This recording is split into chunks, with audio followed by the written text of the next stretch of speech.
Hello नमस्कार दोस्तों। दुर्गा पूजा उत्सव इससे पहले के वीडियोस में दोनों में मैंने आपको दुर्गा पूजा के छठ, सप्तमी और अष्टमी की पूजा के बारे में बताया। आज मैं आपको नवमी और दशमी की विशेष पूजा के बारे में बताऊंगी। नवमी वाले दिन भी वैसे ही पूजा होती है माँ की, जैसे कि बाकी दिन हुए। उस तरह पूजा होने के बाद माँ को पुष्पांजलि चढ़ाई जाती है, पुष्पांजलि दिया जाता है, फिर प्रसाद वितरित किया जाता है और उसके बाद होम जरूर होता है, क्योंकि किसी भी अनुष्ठान का समापन होम होता है, कन्या पूजन होती है, उस दिन सब होता है। और भंडारा प्रसाद वैसे ही होता है। शाम को भी प्रोग्राम होते हैं।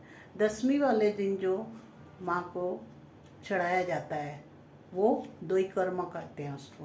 दोई कर्मा माने दही, मिठाई और चिवड़ा को मिक्स करके वो प्रसाद बनता है, वो माँ को चढ़ाई जाती है। माँ की पूरी पूजा होती है और माँ को दर्पण विसर्जन दिया जाता है।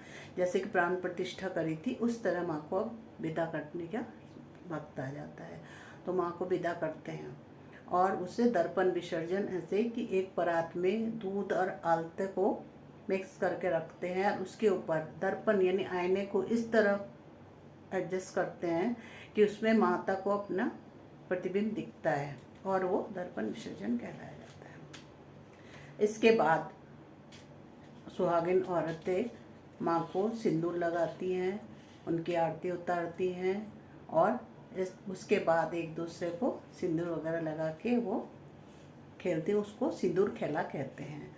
और माँ की विदाई, फिर उसके बाद माँ की मूर्ति को विसर्जन के लिए, जल विसर्जन के लिए ले जाया जाता है। मूर्ति विसर्जन के लिए तब लेके जाया जाता है, नदी, तालाब या कहीं ले जाते हैं। और वहाँ से लौटते हुए, जब विसर्जन के बाद जब लौटते वक्त वहाँ से पानी लेके आते हैं, उस पानी को सबके ऊपर शांति जल के स्वरूप छिड़का जाता है और उसके बाद लोग एक दूसरे के गले मिलते हैं और विजयादशमी की शुभकामनाएं देते हैं।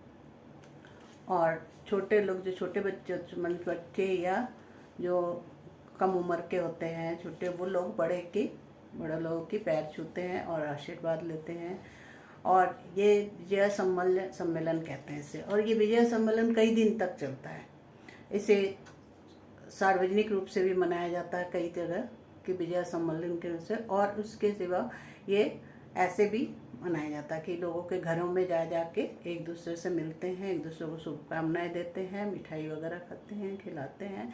इस तरह इस दुर्गा पूजा उत्सव की समाप्ति होती है। ये उत्सव पूरे भारत में तो होता ही है, हर जगह होता है, लेकिन ये बंगाल में, वेस्ट बंगाल में, इसे पश्चिम बंगाल में बहुत धूमधाम के साथ, बहुत ही धूमधाम के साथ इसको मनाया जाता है। और देश के हर जगह होता है, लेकिन वहाँ की रौनक, वहाँ का धूम कुछ अलग ही होती है।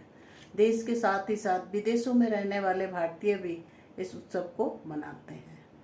और इस जानकारी के साथ ही अगर आपको ये वीडियो अच्छी लगी हो तो लाइक करें, शेयर करें और मेरे चैनल को सब्सक्राइब करें। नमस्कार, जय माता।